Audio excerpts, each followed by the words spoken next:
পুনৰবাৰ স্বাগতম জনাইছো।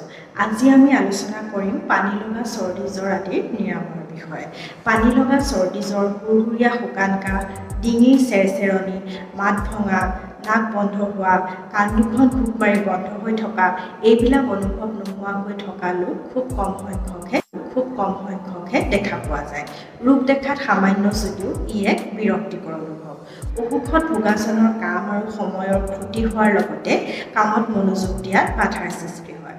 আচলতে মানুহে সাৱধানে চলিলেও কেতিয়াবা নহয় কেতিয়াবা ৰোগাক্ৰান্ত হ'বলগীয়া হয়। এতিয়া আমি জানিলো আহক এই ৰোগৰ কাৰণ সম্পৰ্কে। মানুহৰ শৰীৰ হ'ল বহুতো বেক্টেৰিয়া আৰু ভাইৰাছৰ আশ্ৰয়স্থলী।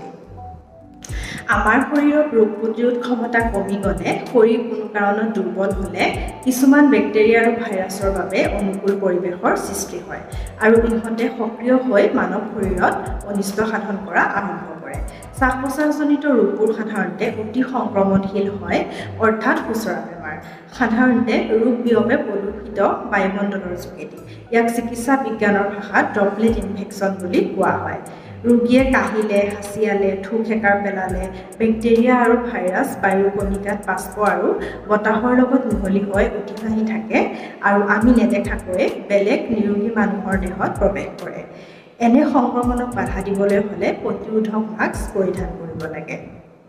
ৰোগী বন্ধ কোঠাত নাথাকি বায়ু চলাচল কৰা মুকলি পৰিৱেশত থাকিলে ভাল। শৰীৰৰ ৰোগ প্ৰতিৰোধ ক্ষমতা বঢ়াবলৈ যোগাসন আৰু ব্যায়ামৰ ভূমিকা অপৰিসীম। ইয়াৰ পিছত আহে বনৌষধি বা অন্যান্য ঔষধৰ ব্যৱহাৰ। তুলসী আৰু আদাক একেলগে পিচি লৈ মৌজোলৰ সৈতে মিহলাই কৰা সংমিশ্ৰণ আজিও বহুতৰ ঘৰত ঘৰুৱা চিকিৎসা হিচাপে ব্যৱহাৰ কৰা হয়। তুলসীৰ নিশ্চিত ঔষধি গুণ আছে, যাৰ বাবে ই ঋষিমুনিৰ দিনৰ পৰাই সন্মানিত হৈ আহিছে। তুলসী গছ হ'ল জিনচেং পৰিয়ালৰ। জিনচেং গছে শাৰীৰিক স্নায়ৱিক দুৰ্বলতা আঁতৰাই দীৰ্ঘায়ু প্ৰদান কৰাত সহায়ক হয় বুলি স্বীকৃতি পাইছে।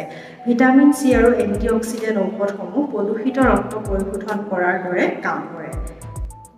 চেপ্টিলিন নামৰ আয়ুৰ্বেদিক টেবলেট বা চিৰাপ ২-৩ মাহ খালে এনে ৰোগ ভাল হোৱা দেখা পোৱা যায়।